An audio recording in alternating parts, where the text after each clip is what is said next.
Hello everyone, कैसे हो आप सब। तो स्वागत है आपका हमारे चैनल पे। तो मैं हूँ आपकी सुप्रिया मैम। ठीक है, तो आज हम स्टार्ट करेंगे कि हैलोजिनेशन ऑफ एल्केन के मैकेनिज़म्स कैसे होते हैं, है ना। एल्केन में यदि एलोजन आकर के जुड़ जाता है तो हेलो एल्केन्स हो जाते हैं। ठीक है, तो उसको बनाने की क्या प्रक्रिया है, क्या मैकेनिज़म्स है, उसको हम देखेंगे। ठीक है, तो यहाँ पे मैं हिंदी माध्यम और इंग्लिश माध्यम दोनों के लिए मैं यहाँ पे बोलूँगी। ठीक है, तो दोनों के लिए ये वीडियो रहेगा। वीडियो को लास्ट तक देखना, बहुत ही इंपॉर्टेंट है। ठीक है, तो और अच्छे से आप शायद कनेक्ट कर पाओगे मेरे से। ठीक है, कनेक्ट करोगे तो प्लीज़ एक कमेंट ज़रूर करिएगा। बाकी सब्सक्राइब, यदि कंटेंट अच्छा रहेगा तो आप सब्सक्राइब जरूर करेंगे। ठीक है, इस विश्वास के साथ मैं आगे बढ़ती हूँ। तो चलिए स्टार्ट करते हैं mechanism of halogenation of alkenes. ठीक है, तो क्या होता है हेलोजिनेशन। एल्केन में हेलोजिनेशन की जो क्रिया विधि होती है, ठीक है, मैकेनिज्म्स जो होता है वो क्या होता है कि जो मैकेनिज्म्स होते हैं ना, ये वो किसी के थ्रू ही बनेंगे, है ना। अकेले तो नहीं बनेगा कि हम बोलेगा कि हाँ भाई मेरे को बनना है तो मैं बन जाता हूँ। ऐसा नहीं होता कि एल्केन बोलेगा कि हाँ मेरे को हेलोजिनेशन करना है, मैं हेलोजन के साथ क्रिया करके बन जाता हूँ, तो नहीं। तो उसके लिए आपको कुछ उसके किसी के थ्रू बनवाना पड़ेगा, है ना। तो किसके थ्रू बनाएंगे आप, फ्री रेडिकल के थ्रू इसको, इस क्रिया को करवाएंगे। ठीक है, तो ये विधि किसके थ्रू होती है, किस विधि के थ्रू होती है, ये विधि होती है फ्री रेडिकल सब्स्टिट्यूशन रिएक्शन के थ्रू। फ्री रेडिकल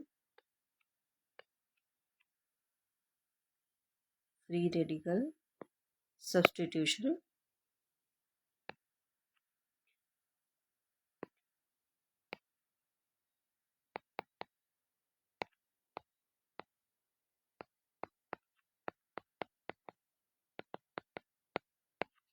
रिएक्शन इसके थ्रू होती है। ठीक है, तो फ्री रेडिकल सब्स्टिट्यूशन रिएक्शन जो होगा, इसको आप जानते होगी कि क्या होता है। नहीं जानते हो तो एक बार फिर से मैं रिवाइज कर देती हूँ कि क्या होता है। जैसे कि कोई आपके पास है, सपोज कोई आपके पास हेलोजेंस है। ठीक है, मान लो कि Cl2 है ना। Cl2 को हम क्या करेंगे, अल्ट्रावायलेट रेज से या हीट दे करके हम क्या करेंगे कि इसको तोड़ेंगे, है ना। क्या करेंगे इसको, होमोलाइटिक करेंगे, मतलब तोड़ेंगे। तोड़ने को क्या बोलेंगे हम, होमोलाइटिक फ्यूजन बोलेंगे। क्या बोलेंगे, homolytic fusion.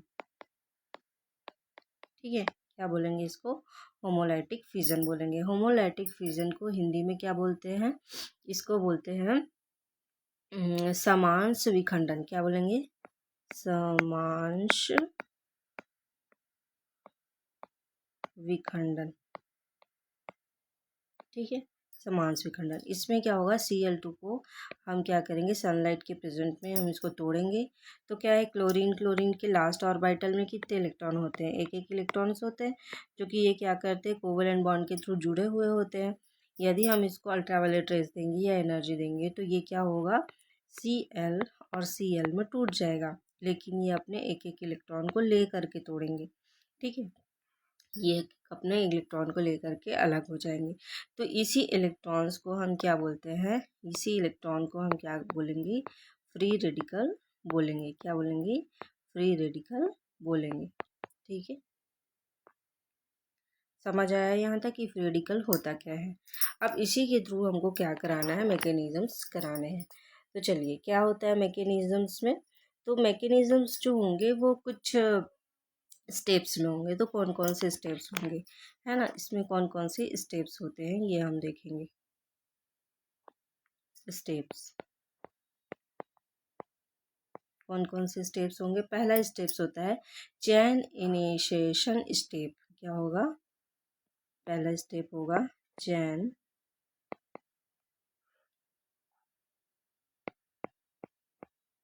Initiation step.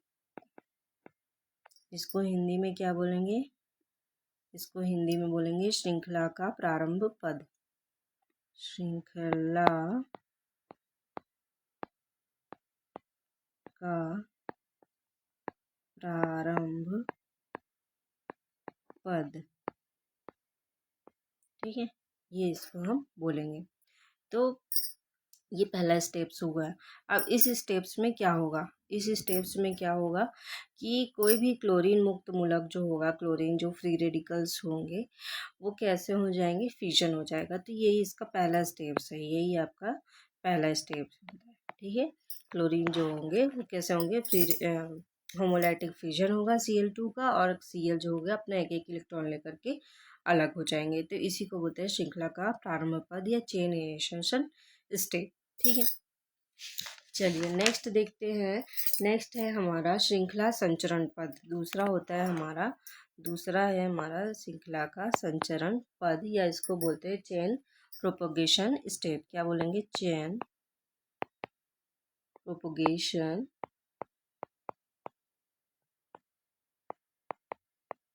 Step, है ना। हिंदी में इसको बोलेंगे श्रृंखला का संचरण पद, श्रृंखला का संचरण पद, ठीक है, ये हम बोलेंगे, ठीक है ना।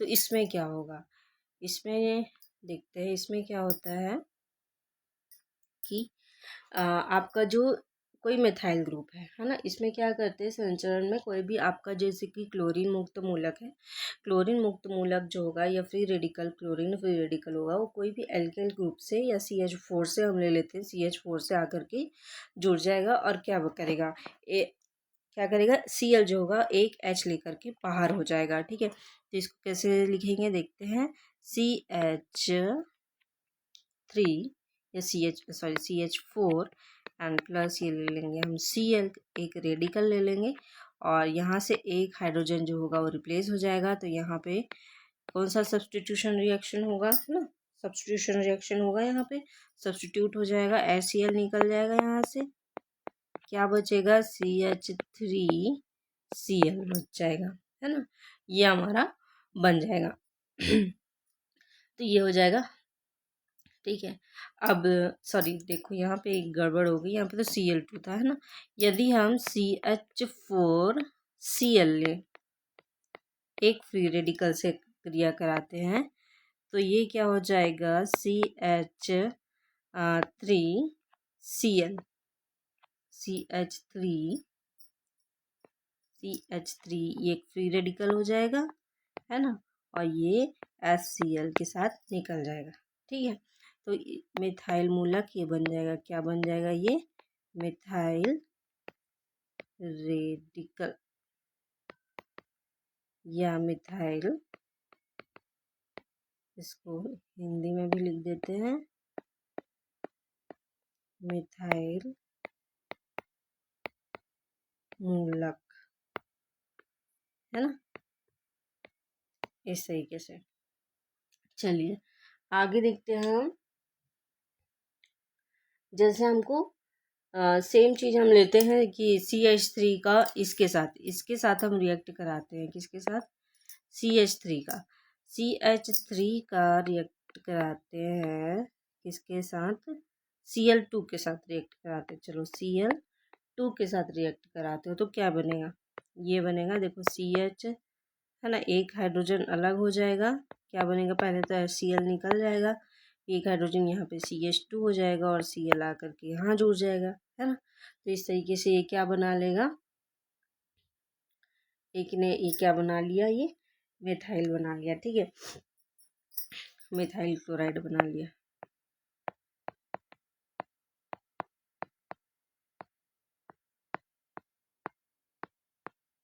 ठीक है ना, चलिए आगे बढ़ते हैं।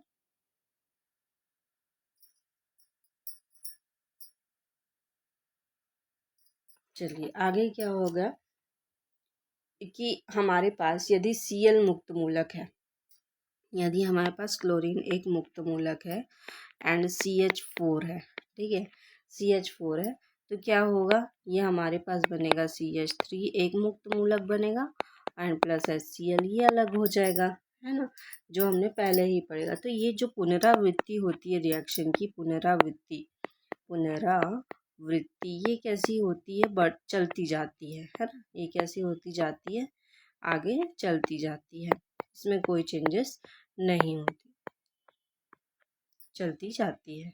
ठीक है, चलती जाती है। ठीक है, अब क्या करेंगे, अब एक और पद लेंगे हम, तीसरा स्टेप्स लेंगे हम। तीसरा स्टेप्स होता है श्रृंखला का समापन पद। भैया ये जो पुनरावृत्ति चल रही है ये तो हमेशा चलती जाएगी, भी क्लोरीन आएगा, फिर हाइड्रोजन के साथ फिर Cl निकलेगा, फिर 2 क्लोरीन, तो ये चलते जाएगा, है ना, इसमें कोई चेंजेस नहीं होता जाएगा। तो इसी को बंद करने के लिए एक हम तीसरा स्टेप्स के क्रिया कराते हैं, इसको बोलते हैं श्रृंखला का समापन पद। श्रृंखला का समापन पद या change termination step, chain termination step. ठीक है, चेंज टर्मिनेशन स्टेप को हम हिंदी में बोलेंगे श्रृंखला का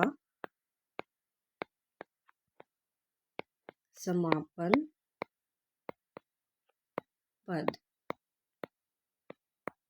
ठीक है, तो ये चीज़ है। तो इसमें क्या होगा, जैसे कि सेम चीज़ हम लेंगे, यही वाला रिएक्शन ले लेते हैं CH3 वाला। तो CH3 है, CH3 जो है वो एक Cl के साथ रिएक्ट करेगा, 2 फ्री रेडिकल्स लेंगे। ठीक है, तो ये क्या बनेगा, CH3Cl बन जाएगा, है ना, ये हमारा क्या बनेगा, मेन प्रोडक्ट बन जाएगा। क्या बन जाएगा, ये हमारा मेन प्रोडक्ट बन जाएगा। ठीक है, इसी तरीके से CH3 और CH3 का रिएक्शन कराएंगे तो ये हमारा बनेगा CH3 एंड देन CH3। ठीक है, इसी तरीके से Cl एक रेडिकल लेंगे और Cl का एक रेडिकल लेंगे तो ये बन जाएगा Cl बन जाएगा। ठीक है, तो इस तरीके से हम रिएक्शन कराते हैं कि हम चेंज होगा उसको हम बंद कैसे करें। तो मिथाइल को मिथाइल के साथ रिएक्ट कराते हैं और क्लोरीन का क्लोरीन के साथ कराते हैं, क्योंकि भाई मिथाइल और क्लोरीन का कराएंगे तो फिर से वही चीज़ जो होगी चलती जाएगी। ठीक है, तो चेन का टर्मिनेशन स्टेप्स कराते हैं हम। तो चेन का टर्मिनेशन स्टेप यही है कि इसको हम चेंज कर देते हैं, जैसे कि CH3 जो है CH3 Cl में चेंज हो जाएगा, Cl के साथ रिएक्ट करके, फिर CH3 का अलग कराएंगे, फिर Cl का करा देंगे। तो ये सब फ्री रेडिकल के ही प्रेजेंट में कराएंगे। ठीक है, तो इस तरीके का हम रिएक्शन कराते हैं। चलिए आगे बढ़ते हैं, एल्केनो में नाइट्रीकरण। एल्केनो में नाइट्रीकरण या nitration of alkene, nitration of alkene. ठीक है, नाइट्रीकरण ऑफ या एल्केनो में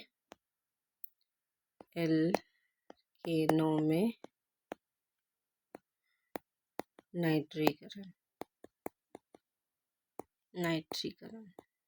ये थोड़ा हिंदी थोड़ा इंग्लिश मैंने मिक्स लिख दिया है। ठीक है, चलो क्या करते हैं, जब एल्केन जो होते हैं वो हाइड्रोजन एटम को प्रतिस्थापित करके उसमें क्या जोड़ देते हैं, नाइट्रोजन या NO2 आकर के जुड़ जाता है, तो उसे हम क्या कहेंगे, नाइट्रीकरण कहेंगे। तो NO2 को हम से ही हम क्या करेंगे, नाइट्रीकरण करेंगे। ठीक है, तो चलिए स्टार्ट करते हैं।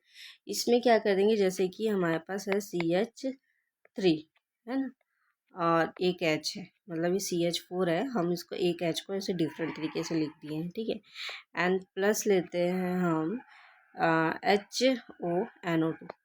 HO लेते हैं और NO2 लेते हैं।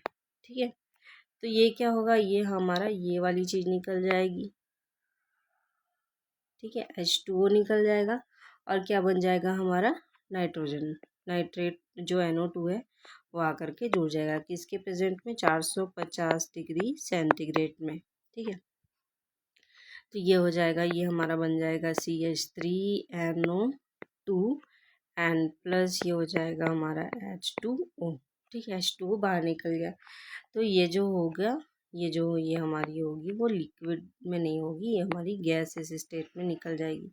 H2 होगा जो बाहर निकल जाएगा। ठीक है, एंड देन आप एक और एन हेक्सेन ले लो, एन हेक्सेन ले लो, क्या हो जाएगा ये C6H13 एंड सेम चीज लेंगे H प्लस HONO2, फिर से सेम डिग्री सेंटीग्रेड ले 400 में ले लेते हैं इसको, 400 डिग्री सेंटीग्रेड में ले लेते हैं, तो ये बन जाएगा C6H13 NO2 एंड प्लस निकल जाएगा हमारा H2O।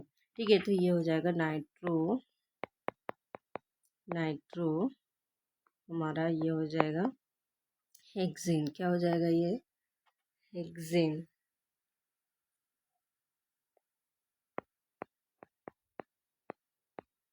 ठीक है, चलो सल्फोनेशन करते हैं, उसके बाद हम खत्म करेंगे।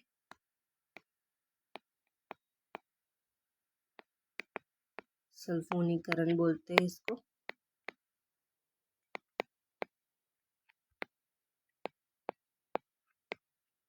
ठीक है, सल्फोनीकरण इसको हम बोलेंगे। तो इसमें क्या होगा कि आपका जो सल्फ्यूरिक एसिड से हम इसको क्रिया कराएंगे, सल्फ्यूरिक एसिड मतलब H2SO4, है ना। तो इसमें क्या हो जाएगा कि आपका जो भी एल्केन मेथेन होगा या जो भी आपका एथेन मेथेन प्रोपेन होगा, जो भी उसमें से एक हाइड्रोजन जो होगा रिप्लेस हो जाएगा, और रिप्लेस होकर के क्या जुड़ जाएगा, सल्फोनिक एसिड आकर के जुड़ जाएगा। ठीक है, तो हाइड्रोजन रिप्लेस करने के लिए हमको क्या करेंगे, OH से रिएक्ट कराएंगे जिससे H2O बाहर निकल जाए, सेम पिछले जैसे रिएक्शंस है। तो चलिए स्टार्ट करते हैं। इसको लेते हैं हम या लेते हैं C6H13 ले लो। ठीक है, C6H13 ले लो, हेक्सेन ले लो। ठीक है, हेक्सेन को एक हाइड्रोजन ले लेते हैं यहाँ पे, मतलब ये C6H14 है, मतलब ठीक है, एंड प्लस ये हो जाएगा HO। सल्फ्यूरिक एसिड का फॉर्मूला होता है H2SO4, तो एक H यहाँ है। ठीक है, तो ये हो जाएगा क्या, SO3H। ठीक है, एक O यहाँ पे है और एक O यहाँ, तो ये टोटल मिला के H2SO4 है, टोटल मिला के ये H2SO4 है ना। तो हम इसको डिफरेंट डिफरेंट इसलिए लिखे हैं ताकि ये H2O को हम बाहर निकाल सकें और आप समझ सकें। तो इस तरीके से ये अलग हो जाएगा और क्या बन जाएगा, ये C6H13SO3H बन जाएगा एंड प्लस ये आपका निकल जाएगा H2O। तो इस तरीके से ये हेक्सेन सल्फोनिक अम्ल बन जाएगा। क्या बन जाएगा, हेक्सेन सल्फोनिक एसिड, ये बन जाएगा। ठीक है, और H2O जो होगा वो वेपराइज्ड हो जाएगा। तो ये कैसा होगा, हीटिंग के थ्रू हम करेंगे। ठीक है, ये हीटिंग के थ्रू हम क्रिया करेंगे, हीट के थ्रू। ठीक है, तो इस तरीके से सल्फोनीकरण क्रिया हो जाती है। अब नेक्स्ट हम वीडियो में इसको फिर से आगे लेके जाएंगे, थर्ड पार्ट हम फिर से बनाएंगे। तब तक के लिए bye bye, take care, bye bye, good night. बने रहिए हमारे चैनल में। ठीक है, लाइक शेयर सब्सक्राइब जरूर करिए और हमारे चैनल को अपने दोस्तों तक जरूर शेयर करिए यदि कनेक्ट कर रहे हैं तो। ठीक है, चलिए बाय बाय।